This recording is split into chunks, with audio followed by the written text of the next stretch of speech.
नमस्कार दोस्तों, मेरा नाम है अनुज शर्मा और आज हम बात करने जा रहे हैं पॉलिटिकल साइंस की पीवाईक्यू सीरीज में अगले टॉपिक की, जिसमें हम बात कर रहे हैं पॉलिटिकल थ्योरी की। कल की वीडियो में हमने डिस्कस किया था नॉर्मेटिव अप्रोच को।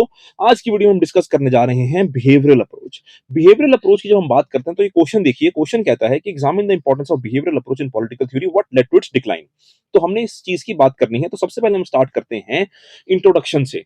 इंट्रोडक्शन में हम क्या बात करेंगे कि बिहेवियरल मूवमेंट क्या है, क्या था बिहेवियरल अप्रोच, कि किस तरह से बिहेवियरल अप्रोच ने जो पिछली अप्रोच थी, जो फिलोसॉफिकल अप्रोच थी, नॉर्मेटिव अप्रोच थी, उसको क्रिटिसाइज करते हुए बिहेवियरल अप्रोच ने जन्म लिया।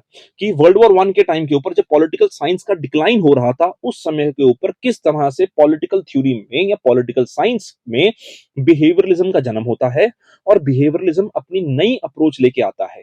ये जो अप्रोच है बिहेवियरल अप्रोच, ये प्राइमरली साइंटिफिक अंडरस्टैंडिंग के ऊपर या साइंटिफिक अंडरस्टैंडिंग के ऊपर या आइडियाज के ऊपर एक बिल्ट अपॉन अप्रोच होती है। तो हमने आज की वीडियो में इसी चीज की जो है वो चर्चा करनी है।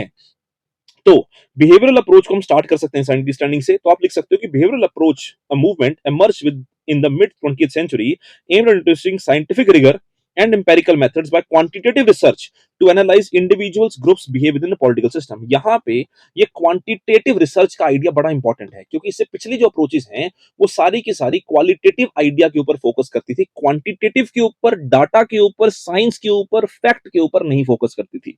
तो बिहेवियरलिज्म ने इसी चीज को चेंज किया था। तो हम बॉडी के पोर्शन में लिख सकते हैं importance of behavioural approach. Robert डाल और डेविड ईस्टन की कंट्रीब्यूशन के बिना आंसर नहीं खत्म होगा, तो इनका नाम लिखना इंपॉर्टेंट है, अनिवार्य है। Shift from normative to empirical real world analysis, how important is for understanding of interdisciplinary approach, decline of behavioralism, what were the reasons of rise of post behavioralism। क्यों? क्योंकि हमने what led to the decline भी लिखना है। तो what led to the decline को जब हम लिखेंगे तो हमने दोनों चीजों को मेंशन करना है कि क्रिटिसिज्म क्या है, तो उसका डिक्लाइन हुआ जिसकी वजह से पोस्ट बिहेवियरलिज्म का जन्म हुआ। तो हमने इन दोनों चीजों को इस पॉइंट में एक्सप्लेन करना है। तो behavioural approach sought to bring scientific rigor, political science focusing on empirical method जो हमने बात करी। David Easton introduced the concept of post-behavioralism, emphasizing on the action. Easton's system theory conceptualized input-output mechanisms where demands from society led to the governmental decision. Robert Dahl's work on democracy and pluralism provided in-depth analysis of how power is distributed among different groups. ठीक है, behavioural approach introduce interdisciplinary influence. ये बड़ा important था कि behaviourism ने किस तरह से इंटरडिसिप्लिनरी इन्फ्लुएंस को भी जनरेट किया।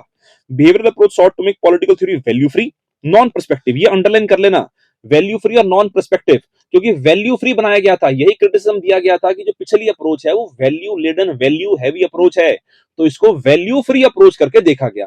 यही वैल्यू फ्री अप्रोच जो है ये बाद में चल के इसका क्रिटिसिज्म बना, जिसकी वजह से पोस्ट बिहेवियरलिज्म ने भी जन्म लिया, जिसकी वजह से पोस्ट बिहेवियरलिज्म ने भी जन्म लिया।